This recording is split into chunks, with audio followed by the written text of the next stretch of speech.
सासू माँ सीधे दिल में उतर जाएगी ये कहानी। मोनिका और तुषार इन दोनों ने भागकर शादी कर ली। मोनिका मात्र 20 साल की और तुषार 25 साल का था। मोनिका अमीर घर से थी और तुषार मध्यम वर्गीय था। मोनिका के घर वालों को इस रिश्ते से विरोध था। उसके पिता को मोनिका के लिए अमीर लड़का चाहिए था। वैसे भी मोनिका के पापा के मुताबिक उसकी शादी करने की उम्र भी नहीं थी। थोड़ी सी समझ आने पर वह तुषार को भूल जाएगी, ऐसा मोनिका के पिताजी को लगता था। तुषार के माता पिता को इस शादी से कोई दिक्कत नहीं थी। मोनिका की पढ़ाई पूरी हो और तुषार को भी अपने करियर पर अच्छे से ध्यान देना चाहिए, ऐसी उनकी इच्छा थी। बाद में वक्त आने पर वह मोनिका के माँ पापा से बात करेंगे, ऐसा उन्होंने तुषार को बोला था।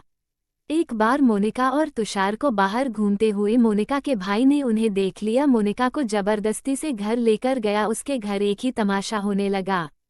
उन्होंने मोनिका का घर के बाहर जाना बंद करवा दिया। लास्ट में संधि देखकर उन दोनों ने भागकर शादी कर ली। मोनिका के घर वालों ने उससे सारे रिश्ते तोड़ दिए। तुम कभी भी खुश नहीं रहोगी, ऐसी उसे बद्दुआ दी।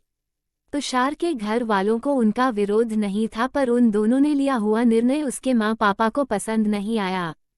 हमें एक बार बताया तो होता, हम कोई न कोई मदद कर सकते थे। हम मोनिका के घर वालों से इस बारे में बात करते, ऐसे तुषार को उन्होंने कहा। पर अब जो हुआ सो हुआ। उन्होंने मोनिका को बहू के रूप में स्वीकार किया। मोनिका और तुषार को लेकर वह मोनिका के मायके में भी गए, पर मोनिका के पापा अड़े हुए थे।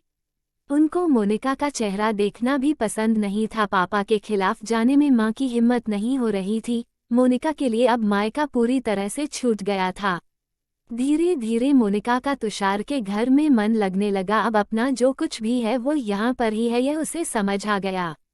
मोनिका बड़े लाड प्यार से बड़ी हुई है। उसे कोई भी काम की आदत नहीं थी। हमें ही उसे सब कुछ सिखाना पड़ेगा, इसकी तुषार की मां को यानी मोनिका की सास को पता था।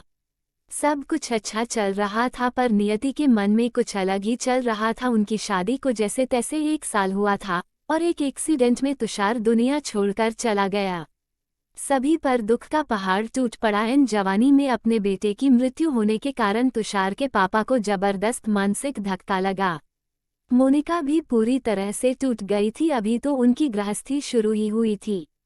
मोनिका के मायके वालों को भी यह बात मालूम पड़ी, तब भी मोनिका के मायके वाले कोई भी नहीं आए।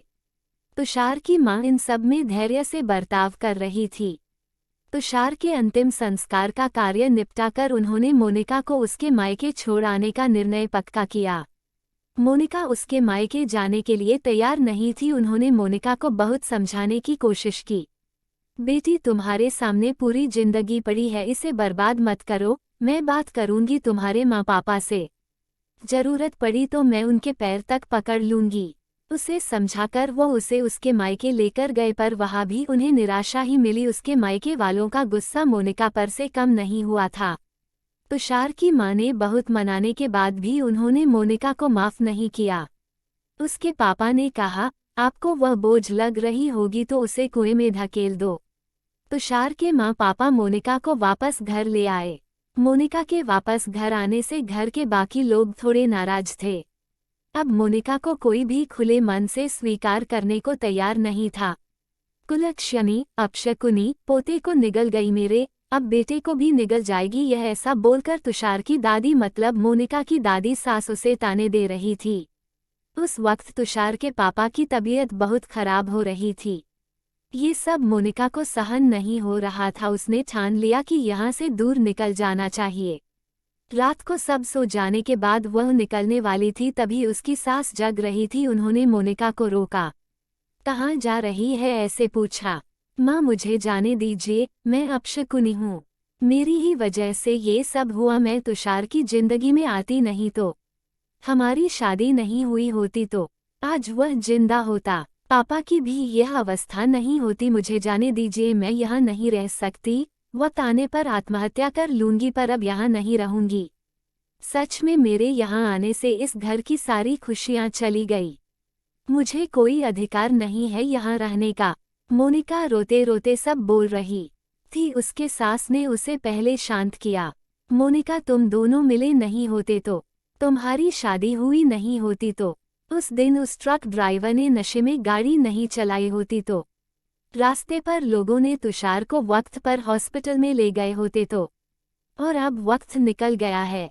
इन सब बातों का विचार करने का तुषार तो मेरा बेटा था। मेरी क्या अवस्था हुई होगी इन सब में। एक बार तो विचार किया क्या तुमने?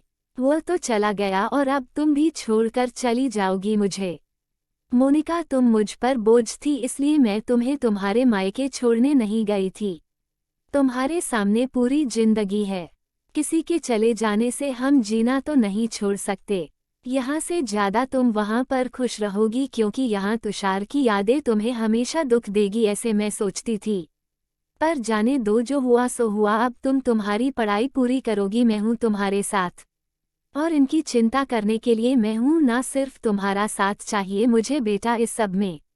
तुषार के जाने से हर कोई परेशान था, हर किसी का बोलने का तरीका अलग हो गया है। तुम्हारा दुख मैं अच्छे से समझ सकती हूँ, पर अब तुम्हें संभलना होगा।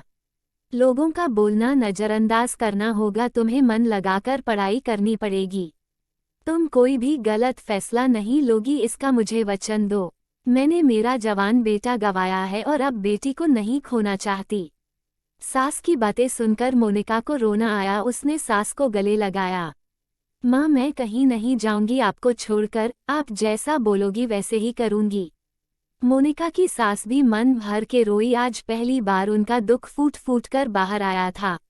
आगे मोनिका ने मन लगाकर पढ़ाई की, बहू नहीं वह उस घर की बेटी बनी। बहुत सारे ताने बुरी बातें सुने उसने। हर एक राह पर उसकी सास उसके साथ थी। वो दोनों एक दूसरे की ताकत बनी। मोनिका आईएएस अधिकारी बनी। अब उसे दोष देने वाले लोगों का मुंह बंद हो गया। मोनिका के मायके वालों को भी ये खबर पता चली। उसके पापा के सिवाय मायके के बाकी लोग उससे पूछने लगे थे। सास ने अच्छा जोड़ीदार चुनकर मोनिका की दूसरी शादी करवाई। शादी के बाद भी मोनिका अपनी इस मां को कभी नहीं भूली। शासकीय अंतिम काल में भी मोनिका रात का दिन करके सेवा में हाजिर होती थी। सास के रूप में मोनिका उसकी जिंदगी खरे अर्थ से जीना सिखाने वाली मां उसे मिली थी। पर सच में मोनिका के सास जैसी ऐसी कितनी समझदार औरतें इस समाज में है, जो एक चौखट से बाहर जाकर सोचती है और दूसरों का आधार बनकर उनका जीवन सफल बनाती है।